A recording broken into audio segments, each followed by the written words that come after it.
In a small Kentucky town, a female mechanic bought a classic Camaro for $500, just a rusted shell of its former glory. She thought it was simply a chance to chase her childhood dream.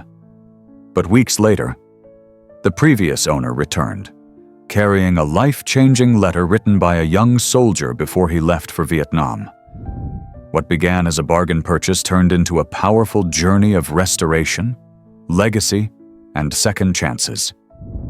This unforgettable story of how a female mechanic, a classic Camaro, and a hidden letter came together will touch your heart long after the engine stops roaring. But before we dive in, tell us, where are you watching from? We love seeing our global family in the comments. Let's get started. Bella Morgan had been driving the winding country roads of Kentucky for hours, scanning barns and backyards for parts she could use in her small repair shop. At 35, life had carved lines of resilience across her face, each one a reminder of the struggles she'd survived as a widowed mother raising 2 sons. She had always been practical, stretching every dollar, working long nights, and putting her own dreams aside. But that Saturday morning, something made her stop cold. Parked in the weeds outside a weathered farmhouse sat a 1969 Chevrolet Camaro SS. Its rally green paint faded and spotted with rust. A cardboard sign taped to the windshield for sale, $500. Bella's heart slammed in her chest. This wasn't just a car. This was the car. The one she had fallen in love with as a teenager when she worked at her uncle's service station, wiping grease from her hands as muscle cars thundered down the highway. The Camaro was rough, no doubt. The vinyl top was cracked, the seats torn, the chrome dull. Yet beneath the decay, she saw something more. She saw possibility.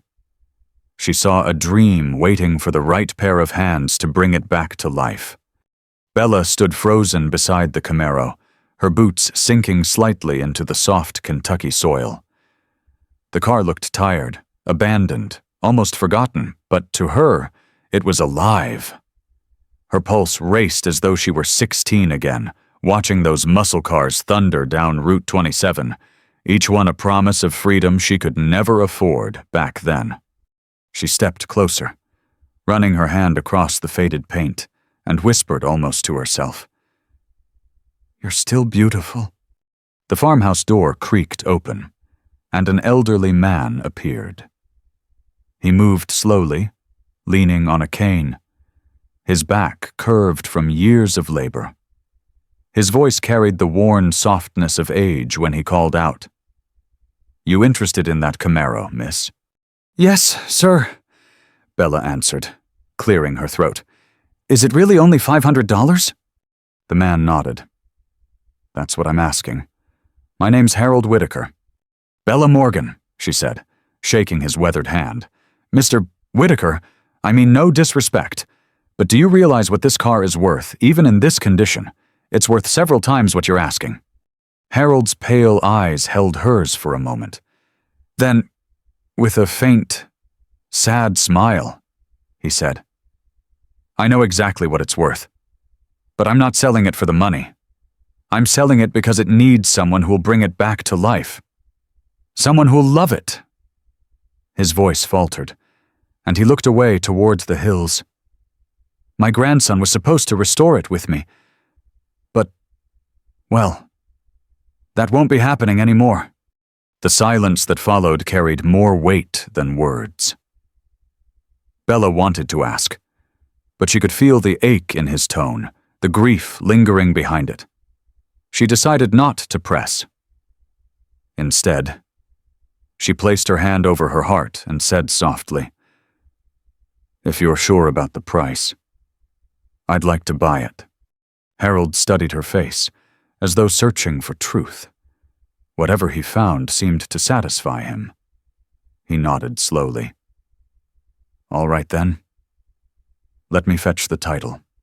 The paperwork was surprisingly simple.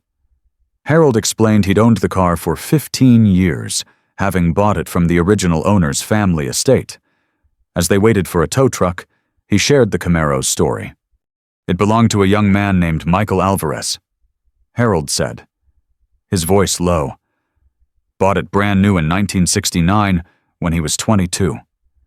He was so proud of that car, kept it spotless, took care of it like it was family. Bella leaned in, captivated. What happened to him? Harold's gaze drifted to the gravel at his feet. Vietnam, he murmured.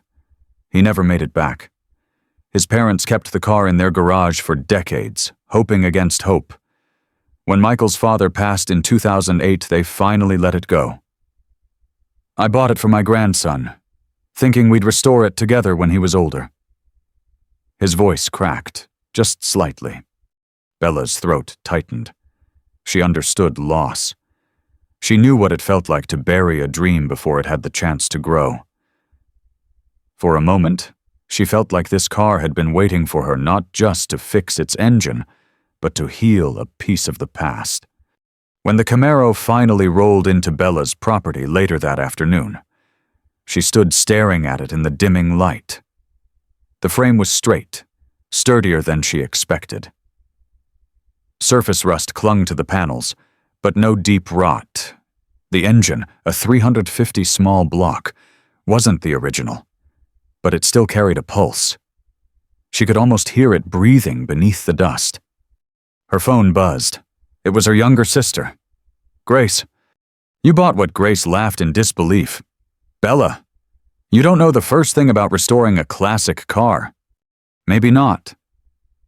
Bella admitted, her eyes still locked on the Camaro. But I've spent half my life fixing everyone else's problems, cars, bills, broken hearts. I've always dreamed of having something that was just mine. Maybe it's time I finally follow through. Grace softened. I just don't want you to get hurt. Belle. I'll be fine, Bella said. But deep down, she wasn't entirely sure. That night, she sat alone in her barn, a single work light casting long shadows over the Camaro. She ran her hands across the steering wheel, cracked and worn, and whispered, We're going to do this together. You and me. She began planning the steps in her notebook, mechanical systems first, then bodywork, then interior. It would take months, maybe years. But Bella wasn't in a hurry. For the first time in a long time, she felt like she was building something that mattered not just for her, but maybe for the boy named Michael, who never got to come home. What Bella didn't know, what she couldn't possibly imagine that night, was how this journey would unfold.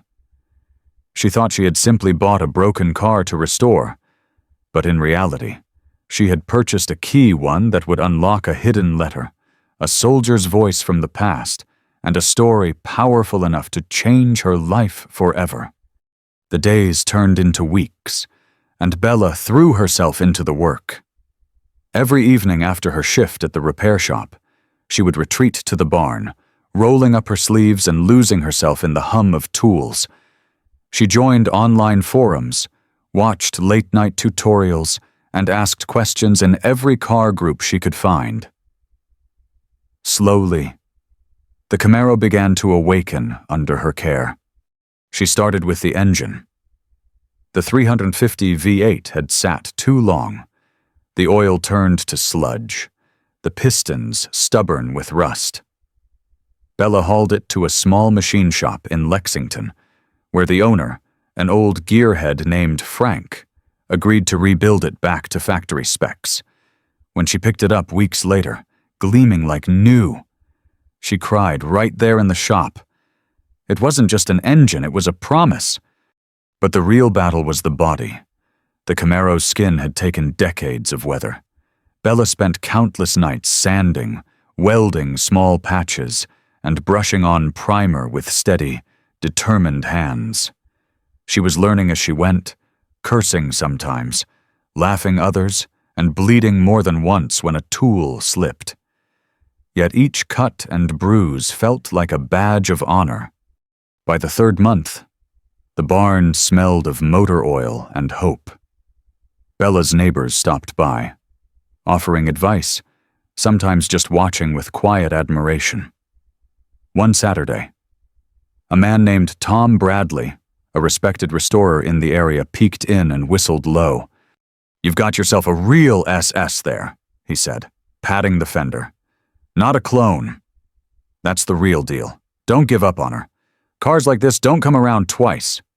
Bella's chest swelled with pride, but even as she rebuilt the Camaro, another kind of restoration was happening inside her.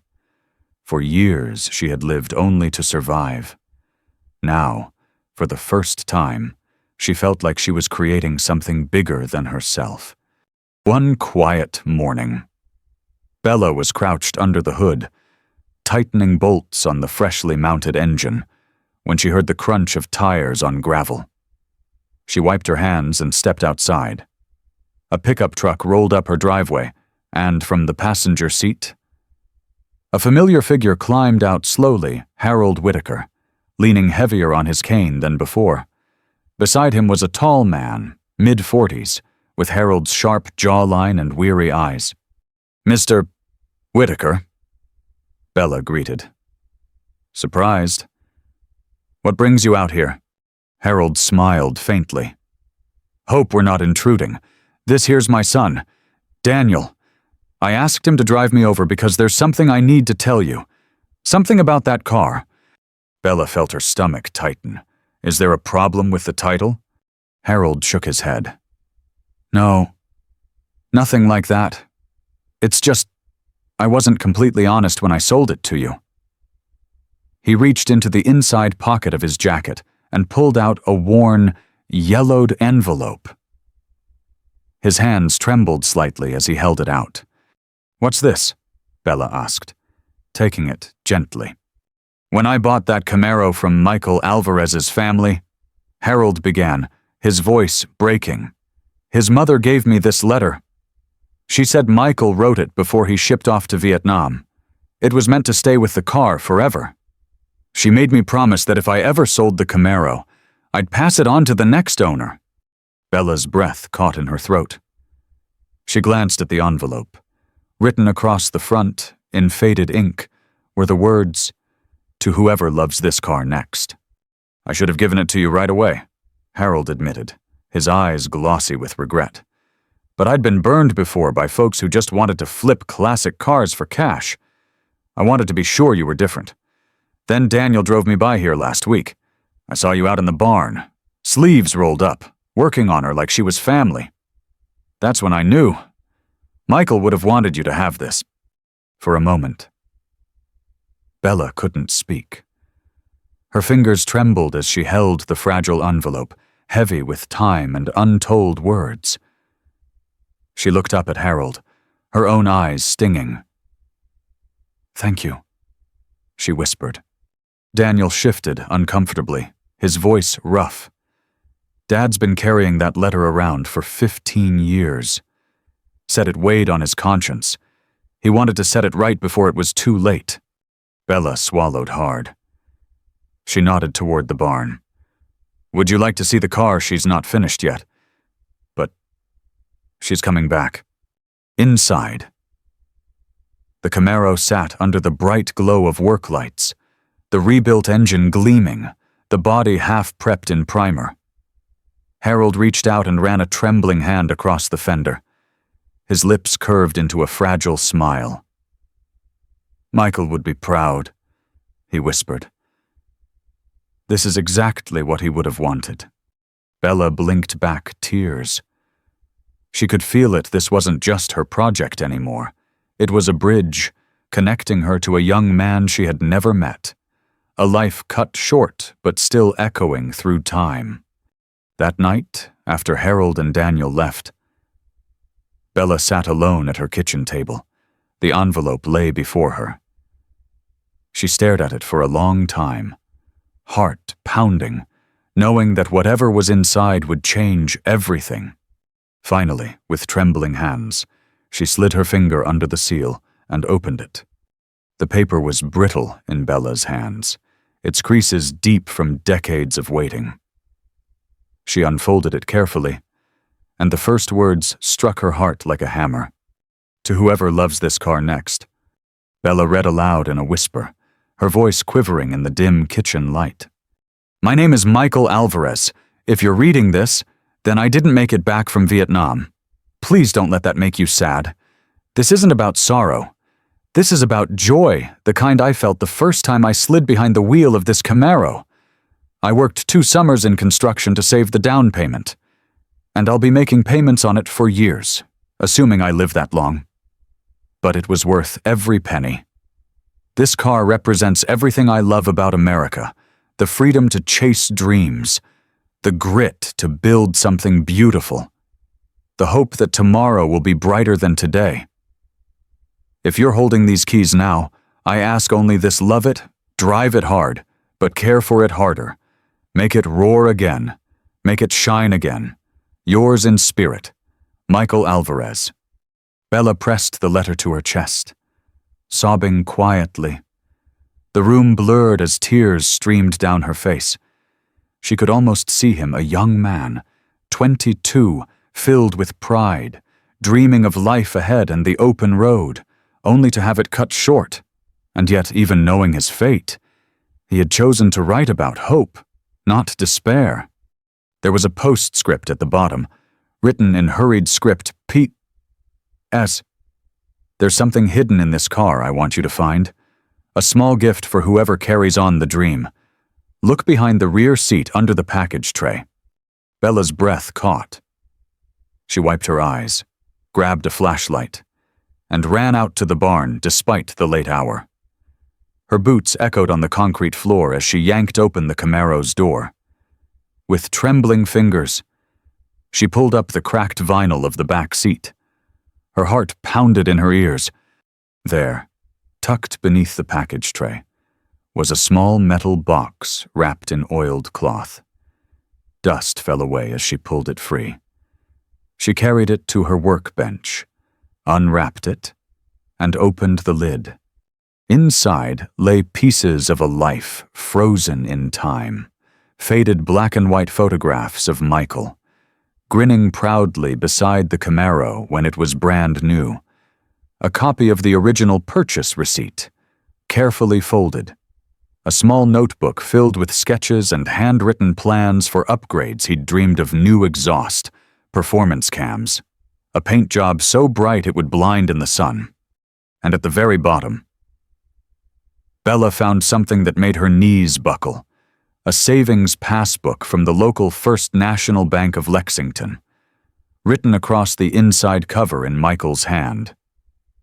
For whoever restores my car, this should help with the parts and paint, make her beautiful. The balance, $1,248.37. Bella gasped. After all these years, the account might still exist. Michael hadn't just left a letter, he had left a legacy, a trust. She sat there in silence, overwhelmed by the weight of it all. She had thought she was buying an old car to chase her own long-forgotten dream, but now she realized she had inherited someone else's. Michael had passed her the torch across 50 years of history. The next morning, Bella drove into town and walked into the First National Bank, clutching the passbook like it was gold. She explained everything to the manager, a kind, middle-aged woman named Mrs. Green. At first, the woman was skeptical, but when Bella produced the letter and photographs, Mrs. Green's eyes softened. "We'll have to verify the account." "Of course," she said. Moments later, she returned with a look of awe. "Ms. Morgan, the account is still valid. With interest, it's grown to over $8,000, and according to these documents, you have every right to it." Bella shook her head. "I don't want it for me. It belongs to the car, to Michael's memory. That money is going exactly where he intended, into making this Camaro whole again." For the first time since her husband's passing, Bella felt purpose flooding her veins. This wasn't about indulging a whim anymore. It wasn't even about proving her family wrong. It was about honoring a young man she had never met, a boy who believed in tomorrow and wanted his dream to outlive him. That evening, Bella sat in the barn again, the Camaro looming silently before her. She ran her palm across the dash, whispering, "I promise. Michael, I'll do it right. I'll make her roar again." Something shifted inside her that night. She no longer felt like a mechanic tinkering with an old car. She felt like a guardian, chosen to carry forward a story that had been interrupted too soon. She taped the letter to the wall above her workbench where she could see it every day. From then on, each bolt tightened, each panel sanded, each coat of paint wasn't just labor, it was love, poured out in Michael's memory. And in that barn, with grease under her nails and tears still drying on her cheeks, Bella Morgan's life took a turn she never saw coming. What began as a personal dream had become something far greater, a mission to keep another person's dream alive. The days following the discovery of Michael's letter and the hidden bank account felt like living inside a story Bella could hardly believe.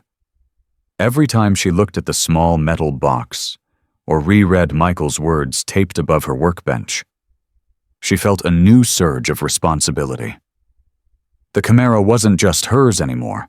It belonged to history, to memory, to a young man's unfinished dream. With over $8,000 now available for the restoration, the scope of what she could accomplish expanded dramatically. No longer bound by budget patchwork, Bella could pursue a proper, professional restoration, the kind that would honor Michael's vision rather than cut corners. The very next week, she placed an order for high-quality reproduction parts, authentic rally wheels, factory-correct interior upholstery, and trim pieces that gleamed like jewelry in the catalog photos.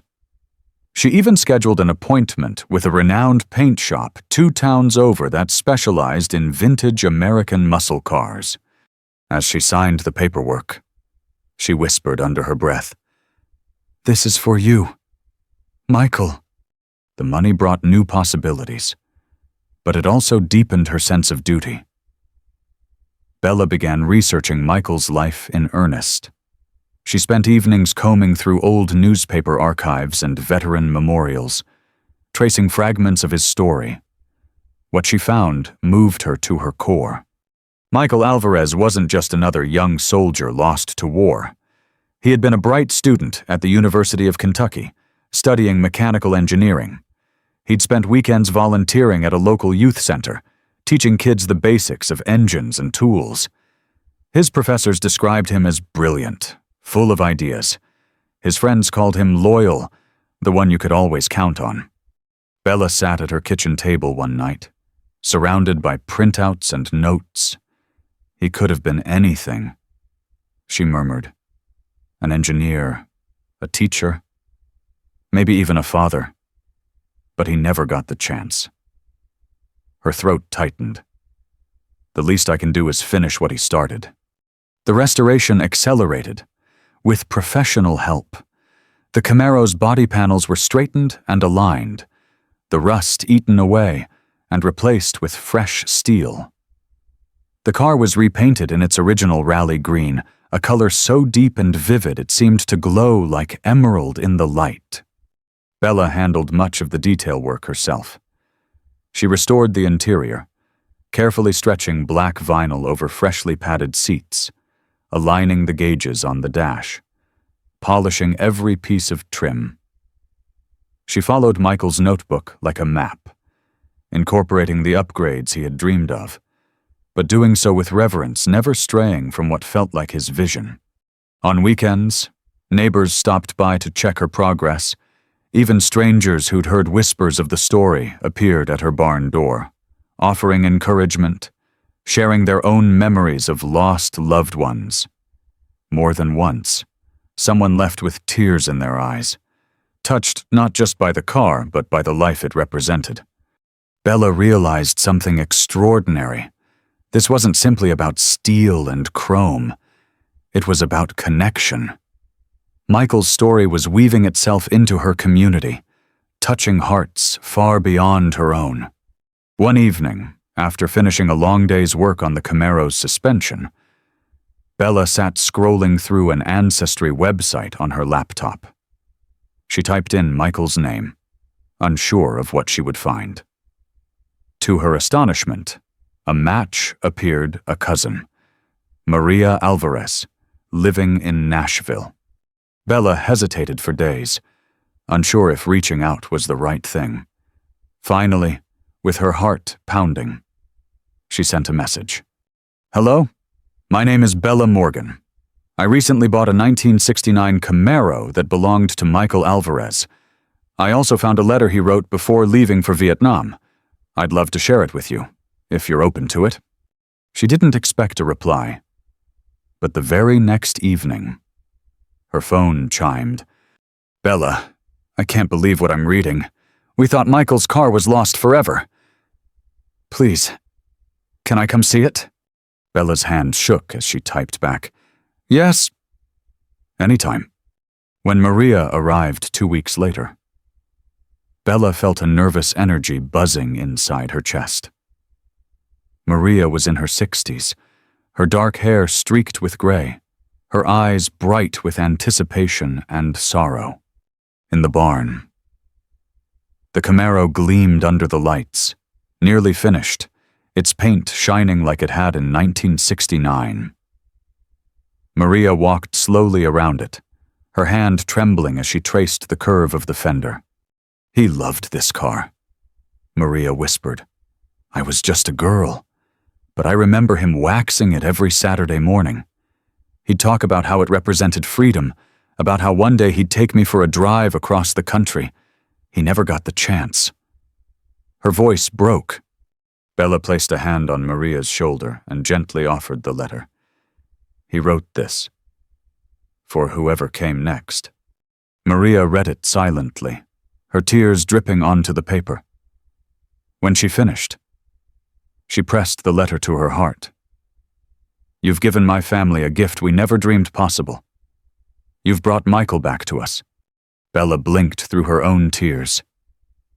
"No," she said softly. "Michael gave us this gift. I'm just the one holding the tools."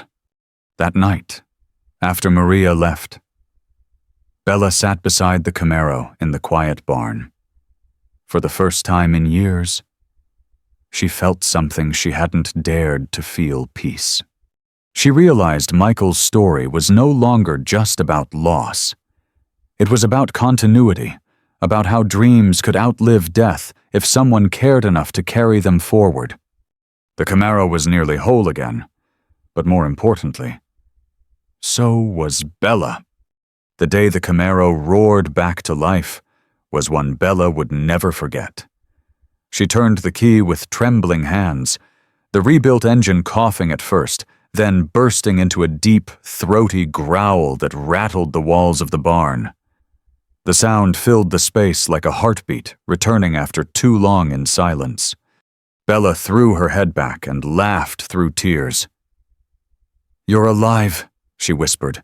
She reached out and patted the dash as though it were a living being. "We did it. Michael." But this moment wasn't just about an engine running again. It was about something inside Bella that had reignited too. For years, she had moved through life on autopilot, working, paying bills, raising her boys, carrying grief like a heavy coat she couldn't take off. Now, for the first time, she felt light, she felt seen, not by the world, but by history itself.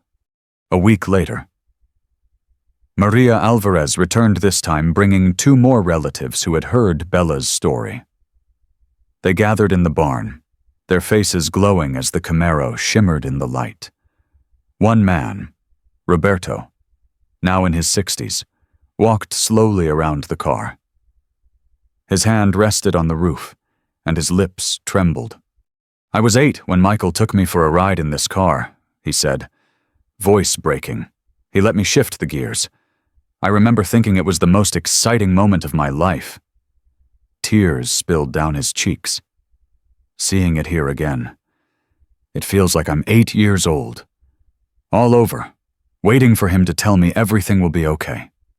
The barn was silent except for the sound of muffled sobs. Bella's throat tightened. She realized that her work had given Michael's family something priceless, a piece of him returned. That night, Bella couldn't sleep. She sat in the barn alone, staring at the Camaro under the work lights. Her reflection glimmered faintly in the emerald paint. And in that reflection, she didn't see the tired, widowed mechanic she used to be. She saw someone reborn. She pulled out Michael's notebook and studied the sketches he had drawn decades ago. Each page revealed a boy's dreams, plans for races he'd never run, road trips he'd never take, a future he'd never live. Bella traced her finger along his handwriting.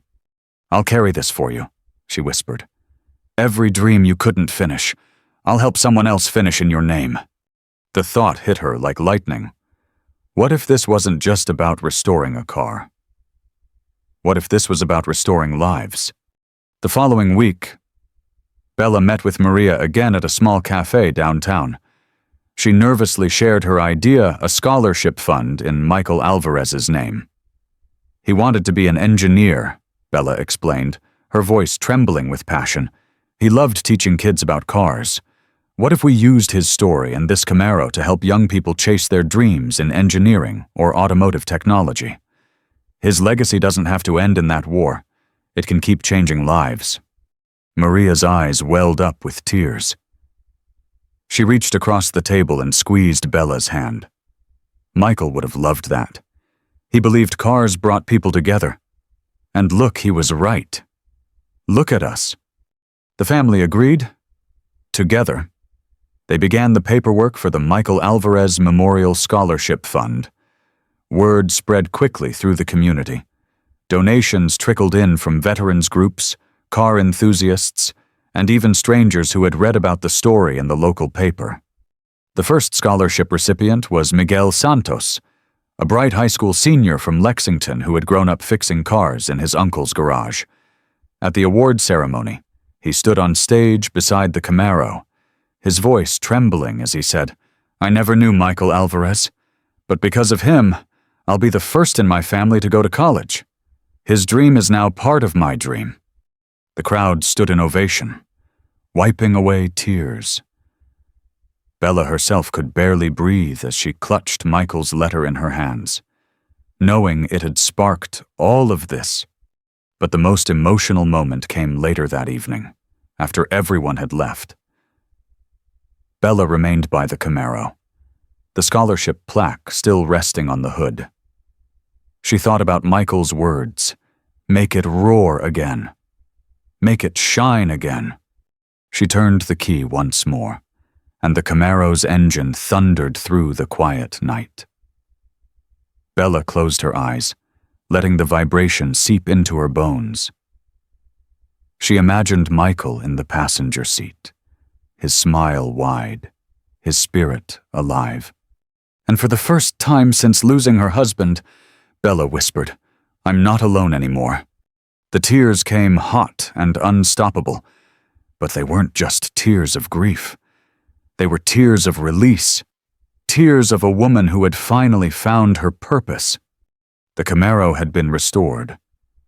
Yes, but so had Bella Morgan. 18 months after Bella first spotted the Camaro sinking into weeds by Harold Whitaker's farmhouse, the transformation was complete. The once-forgotten relic now gleamed like a jewel beneath the fluorescent lights of the Tyler Community Center, where Bella had arranged a special unveiling. She had invited everyone who had touched the story, Harold and his son, Daniel, Maria and the Alvarez family, her neighbors who had stopped by the barn with advice, even the young scholarship recipient, Miguel. Word had spread far and wide, and by the time the event began, the hall was packed with veterans, car enthusiasts, and townsfolk eager to see not just a car, but a miracle.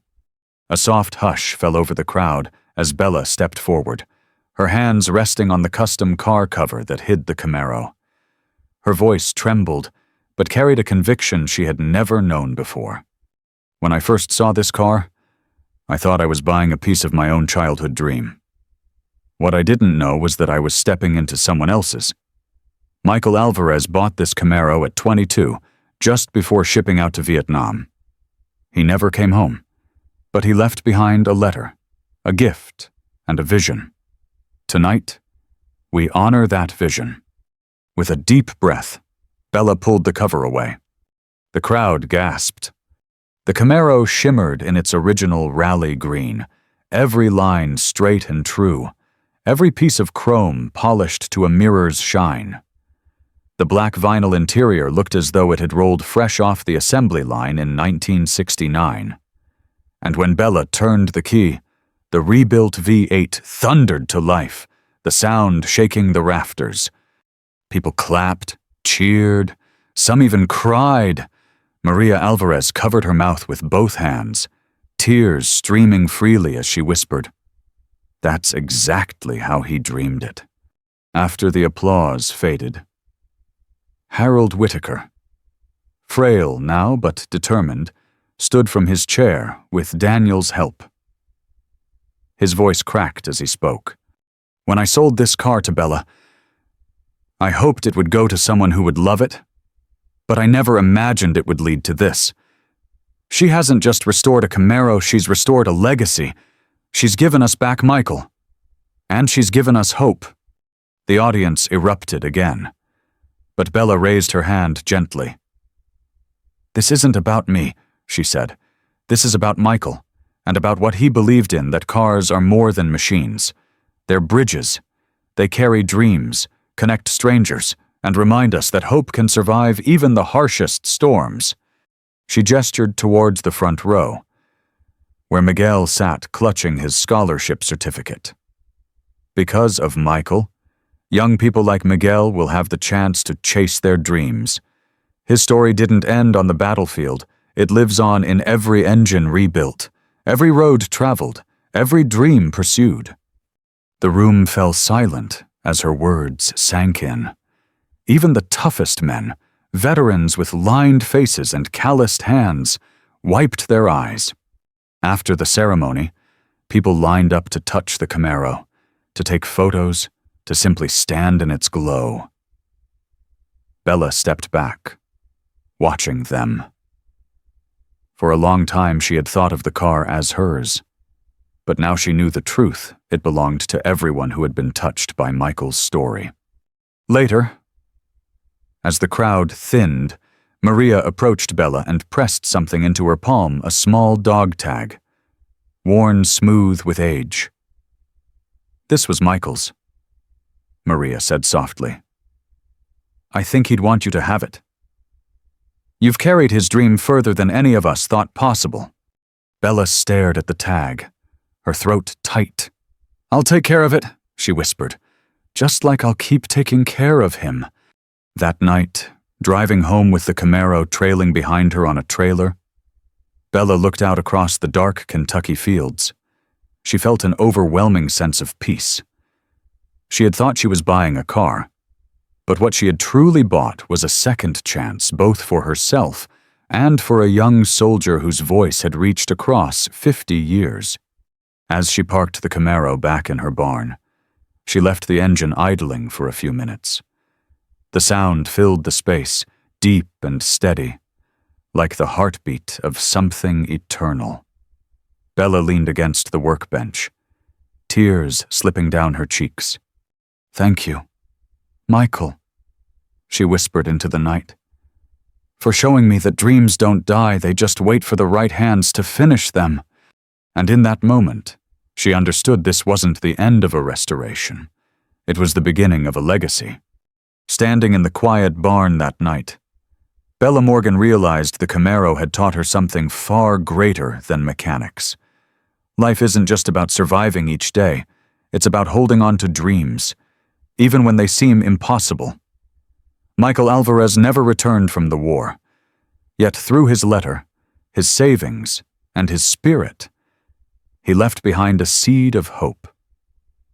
Bella had watered that seed, and it had grown into something larger than either of them could have imagined.